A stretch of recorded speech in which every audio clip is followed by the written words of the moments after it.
నమస్తే బాగున్నారా?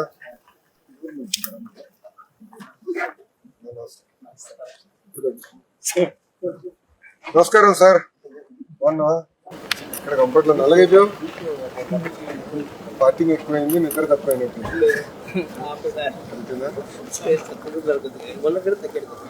బరువా స్పీడ్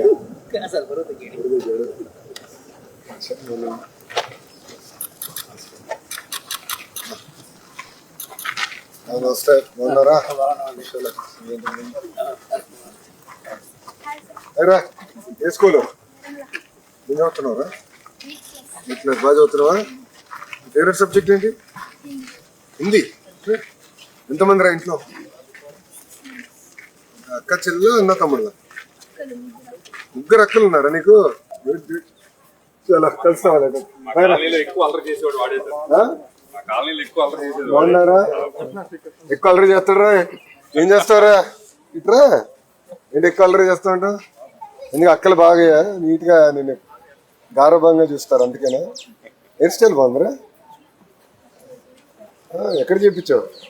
ఇప్పుడా చూడు చూసి ఇక్కడ ఇస్తున్నాడు నాకు. గుడ్ బాయ్ రా.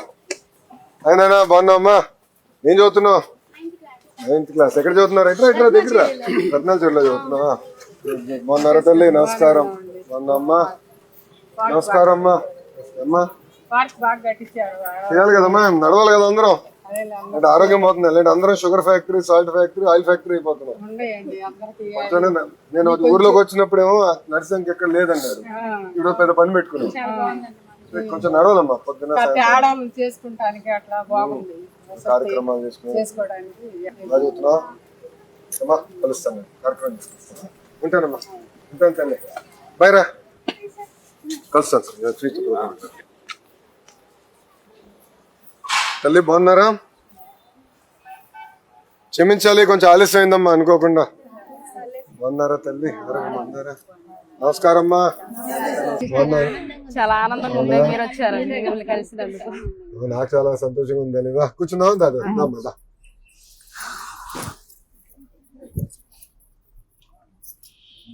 అమ్మా ఎలా ఉన్నారు? ఆరోగ్యం బాగుందా? ఇక్కడ మంగళగిరి టౌన్ నుంచి ఎంతమంది ఉన్నారు? ఇక్కడ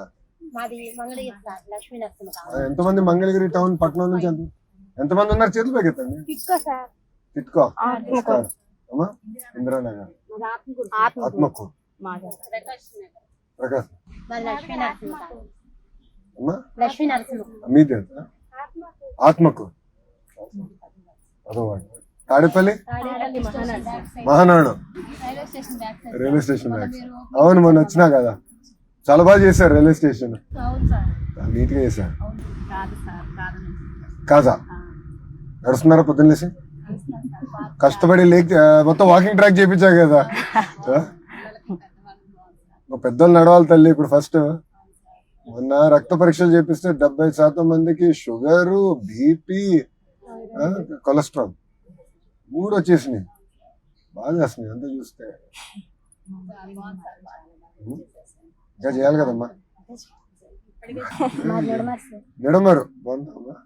స్కూల్ ఎలా ఉంది? బాగానే వచ్చిందా స్కూల్? వెళ్ళారా? నేను ఇప్పటివరకు వెళ్ళా. నేను ఎవరో పట్టుకు రావాలని నాకు కోరిక ఉంది. స్కూల్ దేశానికి అంకితం చేయాలి కదా, ఎవరో ఒకటి తీసుకొచ్చి చేయాలని. అప్పుడే వెళ్దామని నేను వెళ్ళా. ఫోటోలు, నేను కూడా ఫోటోలు వీడియోలు చెప్తాను. టీచర్లు అందరూ ఇప్పుడు సెటిల్ అవుతున్నట్టున్నారు. ప్రభుత్వ పాఠశాలలని ఆ స్థాయికి తీసుకొద్దాం. మనం ప్రైవేట్ స్కూల్స్ చూసి అసూయపడతాం కాదు, వాళ్ళు మనం చూసి అసూయపడాలి. మొన్న అదే జరిగింది తల్లి. మొన్న మహాప్రస్థానం కట్టాం మంగళగిరిలో. అక్కడికి వెళ్తే ఒక తల్లి వచ్చి నాతో గొడవ పడుతుంది. ఎందుకు గొడవ పడుతుందని, నాకు సీట్ కావాలి ప్రైవేట్ స్కూల్ ఏమో అని అనుకున్నా. వాస్తవంగా అదే అనుకున్నాను. నిడమర్లో కావాలి. నేను దండం పెట్టి తల్లి, అది ఎగ్జామ్ సంబంధించి నేను ఇవ్వలేను కదా తల్లి అన్నారు. అంటే లేదు, గొడవ పెట్టింది. నన్ను వెళ్ళిలా, నువ్వు సీట్ ఇచ్చే వరకు నువ్వు ఎమ్మెల్యే ఉంది ఎందుకని. వామ్మో ఇదేం గొడవ, పని చేసి తిట్టించుకుంటా ఉంటే ఇదేనా అనిపించింది. చాలా నీట్ గా వచ్చింది. ఎంతసేపు పడుతుంది? 10 నిమిషాలు పడుతుంది. బండి పెట్టి చేద్దాం అంటే అట్లా కాదు, కానీ ఇప్పుడు అక్కడ లేదు కదా మీకు. సీట్లు వేకెన్సీ. ప్రభుత్వ పాఠశాలలన్నీ ఆ స్థాయికి తీసుకురావాలనేది నా కళ. ఎందుకంటే నేను ఈ రోజు ఈ స్థాయికి వచ్చానంటే చదువు వల్లనే. చిన్నప్పుడే మా అమ్మ బాగా కొట్టేది నన్ను. మీరు కూడా బాగా కొడతారా? చదువు కూడా బాగుంటుంది, లేదా? ఎడ్యుకేషన్ ఈ బాగుంటుంది. తరం చేయలేము అనుకుంటా. మమ్మల్ని నన్ను వచ్చి చితకబాదేది మా అమ్మ. ఇప్పటికి ఊరుకోదు తెలుసా. నేను పబ్లిక్ స్పీచింగ్ ఏమైనా అటు ఇటు తూలేను అనుకో మాటలు, ఫోన్ చేస్తుంది సాయంత్రం, ఎందుకు ఇట్లా చదువు కూడా మాట్లాడేవారా బాగుంటుంది అంటుంది. ఇప్పుడు పిల్లలది. చదువు కూడా బాగుంటుంది, ఎడ్యుకేషన్ బాగుంటుంది పిల్లలది. పిల్లలు చదువు కదమ్మా. చదువు అంతా బాగుంటుంది. ఎందుకంటే నేను చూసా కదా, నేను ఈరోజు ఈ స్థాయికి వచ్చాను చదువు వల్ల. జీవితంలో ఆస్తులు పోతాయి, డబ్బులు పోవచ్చు, కానీ చదువు మట్టుకు ఎవరు తీసుకున్నారు. నేను అందుకని అందుకే పిల్లలు బాగా చదవాలి. సమాజంలో మార్పు రావాలంటే పిల్లలు ఏ స్థాయిలో ఉన్నా మనం గుర్తుంచుకుంటారు సార్ మీరు చేసే పని. చేయాలి కదమ్మా. ఇప్పుడు ఎందుకంటే సమాజంలో మార్పు రావాలి, రాష్ట్రం బాగుపడాలంటే పిల్లల్లో మనకు పెట్టుబడి. వాళ్ళతో ఎట్లా బాగా చదివించి ఆ చదువుని బాగా చేయగలిగితే బాగుంటుంది. మేము కష్టపడ్డా వాళ్ళు కష్టపడకూడదు. వాళ్ళు మంచి చదువుల్లో మీరు అట్లా అంటే ఎట్లా? ఆ? అది కాదు, మీరు ఇట్లా అంటారు. రామ్మా ఒకసారి ఇంటికి వెళ్దాం, మీరు బాబు గారు చెప్తారు ఇది. ఆ? ఆయనేమో అరే నేను 15 గంటలు పని చేస్తున్నా, నువ్వు 16 గంటలు పని చేయాలి నన్ను తిడుతున్నాడు రోజు. నో, శారీరక కష్టం వేరు, ఒప్పుకుంటాను. కానీ నేను భయపడేది కూడా ఏంటంటే గారభంగా పెంచకూడదు.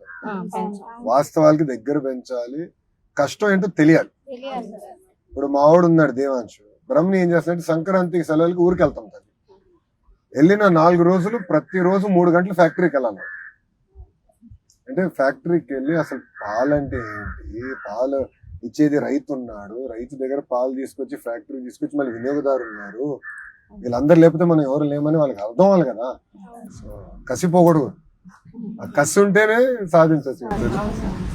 మొన్న రీసెంట్ గా మా మేనల్లుడికి బాగాలేదు సార్. ఆ, బాబుకి 9th month లోనే liver cancer వచ్చేసింది. 9 నెలలు 9 నెలలకే సార్. అయితే రెయిన్బో హాస్పిటల్కి వెళ్ళాం సార్. అంటే మాకు ఎప్పుడు స్తోమత లేదు, కానీ అక్కడ హాస్పిటల్లోనే చూసుకోవాలి, అక్కడ చూడాలి. కానీ సీఎం రిలీఫ్ ఫండ్ పెట్టుకోమంట సార్. పెట్టిన 2 రోజులకే సీఎం ఫండ్ వచ్చింది సార్. అమ్మ, క్యాన్సర్ది ఆపరేషన్ కూడా చేశారు సార్, బాగున్నాడు బాబు. ఇప్పుడు క్యాన్సర్ది బాలబాబు గారు ఇప్పుడు ఒక హాస్పిటల్ కడుతున్నారు తల్లి, అమరావతిలో. సార్. హైదరాబాద్ లో బస్వ తారకం క్యాన్సర్ హాస్పిటల్ అని ఉంది, సార్. మా అమ్మమ్మ పేరు పైన తాతగారు స్థాపించింది. దానికి ఇప్పుడు ఎక్స్టెన్షన్ ఇక్కడ కడుతున్నారు. అక్కడ ఏంటంటే ప్రత్యేకంగా పిల్లల కోసం బాగుంటుంది. ఎందుకంటే క్యాన్సర్ చాలా చిన్న వయసులో వచ్చేస్తుంది. సార్ అసలు తెలియకుండానే మాకు తెలియదు సార్. చిన్న బాబే 9 నెలల బాబు. అంటే ప్లాస్టిక్ ఎక్కువ వాడుతున్నాం కదమ్మా. వాటర్ తాగేది ప్లాస్టిక్ బాటిల్, ఆహారం పట్టుకెళ్ళేది చాలా మంది ప్లాస్టిక్ లో పట్టుకెళ్తున్నారు. ఒకప్పుడు మనంతా స్టీల్ ఉండేది. నాకు చిన్నప్పుడు బాగా గుర్తు, గాజు బాటిల్ స్టీల్, ఎక్కడికి వెళ్ళినా క్యారేజ్ కూడా స్టీల్ లో ఉండేది. దాని తర్వాత అందరం ప్లాస్టిక్ వచ్చాం. అదొక కారణం ఏమనిపిస్తుంది. ఇప్పుడు తిరిగి మనం అందరూ అటు వెళ్ళలేము, తప్పదు.